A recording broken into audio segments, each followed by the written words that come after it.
23 जनवरी 1897 का दिन था जब कटक ओडिशा में सुभाष चंद्र बोस का जन्म एक बंगाली फैमिली में हुआ। इनके पिता जानकी नाथ बोस एक बड़े लॉयर थे जो ब्रिटिश सरकार के लिए काम करते थे और इनकी मां एक गृहिणी थी। सुभाष चंद्र बोस का परिवार उस समय एक अपर मिडिल क्लास फैमिली में काउंट होता था, जिस कारण उन्होंने अपने घर में कभी गरीबी नहीं देखी। इन्हें मिलाकर इनके घर में कुल 14 बच्चे थे, लेकिन सभी आपस में खुशी खुशी रहते थे। नेताजी बचपन से ही पढ़ने की इच्छा रखते थे, जिस कारण जब 5 साल की उम्र में इनका प्रोटेस्टेंट यूरोपियन स्कूल में एडमिशन हुआ तो वह खुशी से झूम उठे। लेकिन स्कूल में उन्होंने नोटिस किया कि वहाँ अधिकतर लोग यूरोपियन और एंग्लो इंडियंस थे। साथ ही स्कूल में इंग्लिश लैंग्वेज बोलने और सीखने की जोर दिया जाता था। वहाँ भारत की भाषा या इतिहास को पूरी तरह से इग्नोर किया जाता था, जिस कारण इतनी कम उम्र में भी सुभाष को यह बात खल गई। हालांकि 12 साल की उम्र में सुभाष चंद्र बोस को रेवनशा कॉलेजिएट कॉलेज में डाल दिया गया, जहां भारतीय भाषाएं भी सिखाई जाती थी। काफ़ी कम उम्र में ही सुभाष चंद्र बोस ने रामकृष्ण परमहंस और स्वामी विवेकानंद जैसे महान लोगों की लिखा हुआ पढ़ना शुरू कर दिया। सुभाष चंद्र बोस के जीवन पर इन लोगों का इतना असर पड़ा कि उन्होंने ठान लिया था कि केवल समाज सेवा करने में ही उनकी ज़िंदगी निकलेगी। स्कूलिंग के साथ सुभाष चंद्र बोस ने प्रेसिडेंसी कॉलेज में एडमिशन लिया और यहाँ भी पढ़ाई में काफ़ी सफलता हासिल की। इन दिनों ही सुभाष चंद्र बोस को इस कॉलेज में एक प्रोफेसर से भारतीय लड़कों को बिना बात के मारने कारण झगड़ा हो गया और सुभाष चंद्र बोस ने गुस्से में प्रोफेसर पर हाथ उठा दिया, जिस कारण उन्हें कॉलेज से एक्सपेल कर दिया गया। सुभाष चंद्र बोस कॉलेज में पढ़ाई के साथ साथ कई पॉलिटिकल एक्टिविटीज़ में भी शामिल थे, जो बहुत से ब्रिटिश प्रोफेसर को ठीक नहीं लगता था। सुभाष चंद्र बोस का एक्सपेंशन 28 जुलाई 1917 तक कायम रहा, लेकिन फैमिली कंडीशंस के कारण नेताजी को फाइनली स्कॉटिश चर्च कॉलेज में एडमिशन मिल गया। ग्रेजुएशन के बाद इनके पिता इन्हें इंग्लैंड भेज दिए, जिससे यह इंडियन सिविल सर्विसेज की तैयारी कर एक अच्छे रैंक में अफसर बन सके। हालांकि सुभाष चंद्र बोस नहीं चाहते थे कि वह ब्रिटिश सरकार के अंडर काम करे, पर पिता का मान रखते हुए सितंबर 1919 में सुभाष चंद्र बोस ने इंग्लैंड के कैम्ब्रिज में एडमिशन ले लिया और इंडियन सिविल सर्विस को फर्स्ट अटेम्प्ट में ही क्लियर कर 4th पोजीशन गेन किया।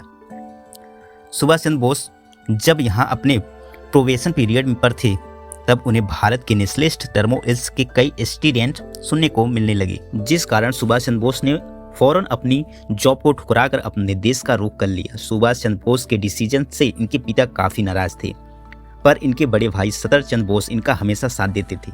सुभाष चंद्र बोस का पॉलिटिकल करियर काफ़ी कम उम्र से ही शुरू हो गया था।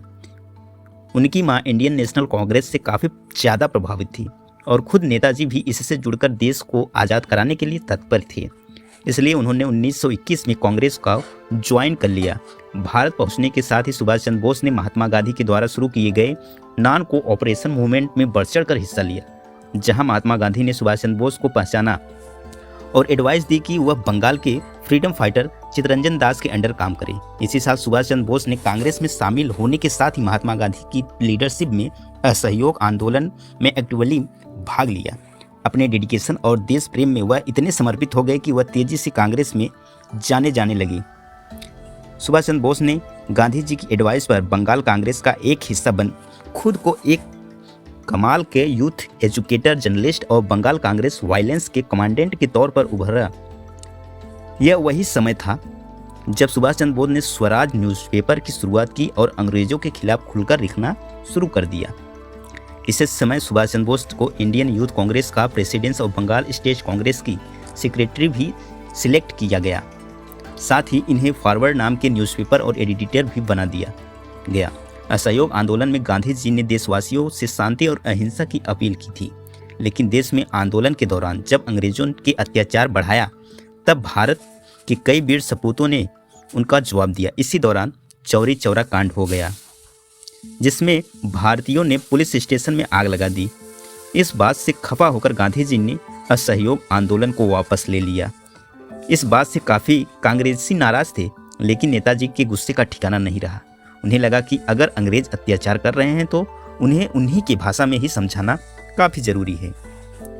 हालांकि इसके बाद नेताजी को 1924 में कलकत्ता म्यूनिसिपल कॉरपोरेशन का चीफ एग्जीक्यूटिव ऑफिसर अपॉइंट को लेकर बयानबाजी और न्यूज़पेपर्स में एडिटोरियल ब्रिटिशर्स को कुछ रास नहीं आ रहे थे, जिस कारण इसी साल कलकत्ता के एक प्रोटेस्ट को लीड करते समय अंग्रेजों ने इन्हें पकड़ लिया और जेल में डाल दिया। कुछ समय बाद सुभाष चंद्र बोस को वर्मा के जेल में शिफ्ट कर दिया गया, क्योंकि अंग्रेज को डाउट था कि सुभाष चंद्र बोस का सीक्रेट रिवॉल्यूशन मूवमेंट के साथ कनेक्शन है। इस जेल में ही सुभाष चंद्र बोस को टीबी की बीमारी ने जकड़ लिया था। हालांकि 1927 में उन्हें जेल से छोड़ दिया गया, जिसके बाद बंगाल वापसी पर इन्हें बंगाल कांग्रेस का प्रेसिडेंट सिलेक्ट किया गया। इस समय तक चित्तरंजन दास की मौत हो चुकी थी और कांग्रेस के दो चेहरे काफ़ी पॉपुलरिटी बटोर रहे थे, जिसमें सुभाष चंद्र बोस और पंडित जवाहरलाल नेहरू शामिल थे। वक्त के साथ दोनों ने ही इंडियन नेशनल कांग्रेस के जनरल सेक्रेटरी की कमान संभाली, जहां दोनों ने साथ मिलकर इंडियन फ्रीडम मूवमेंट में बढ़ चढ़कर हिस्सा लिया और भारत की आज़ादी के लिए काम किया। इसी वक्त कांग्रेस में गांधी जी का सम्मान और भी बढ़ गया। हर कोई उनकी बातों को फॉलो करने लगा। इसी वक्त 1930 में सिविल डिसओबीडियंस मूवमेंट की शुरुआत भी हुई।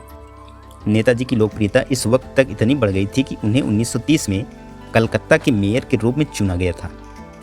इसी साल नेताजी को सभी नए अवज्ञा आंदोलन में शामिल होने के कारण गिरफ्तार कर लिया गया। जेल में समय बिताने के वक्त उन्होंने देखा कि अंग्रेज भारतीय कैदियों के साथ इतना बुरा बर्ताव करते हैं। इसके बाद वह अपने देश को स्वतंत्र कराने के लिए और ज़्यादा डेडिकेशन हो गए। 1931 तक जेल में उनकी हेल्थ काफ़ी खराब हो गई। हेल्थ के कारण उन्हें रिहा कर दिया गया, लेकिन वो रिहा होते ही फिर से पॉलिटिक्स में एक्टिव हो गए। हालांकि इसके बाद नेताजी बिल्कुल अनअरेस्टेबल हो गए और जेल जाने आने का दौर चलता रहा। पर वक्त ऐसा आया कि सुभाष चंद्र बोस को जेल से इनके टीबी इलाज के लिए यूरोप जाने का परमिशन मिल गया। यूरोप में उन्होंने कई बड़े लीडर्स से मुलाकात की, जिसमें बेनिटो मुसोलिनी भी शामिल थे।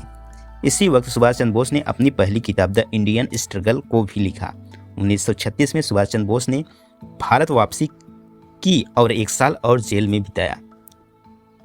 इस बात में कोई दो राय नहीं है कि सुभाष चंद्र बोस गांधी जी की बहुत रिस्पेक्ट करते थे और दोनों का मकसद भी भारत की आज़ादी ही था। लेकिन यहाँ दोनों के बीच मतभेद केवल काम करने के तरीकों को लेकर था। एक तरफ जहाँ गांधी जी बिना किसी वायलेंस के आज़ादी का स्वाद चखना चाहते थे, तो सुभाष चंद्र बोस का मानना था कि आज़ादी के लिए कुछ भी करना जायज़ है।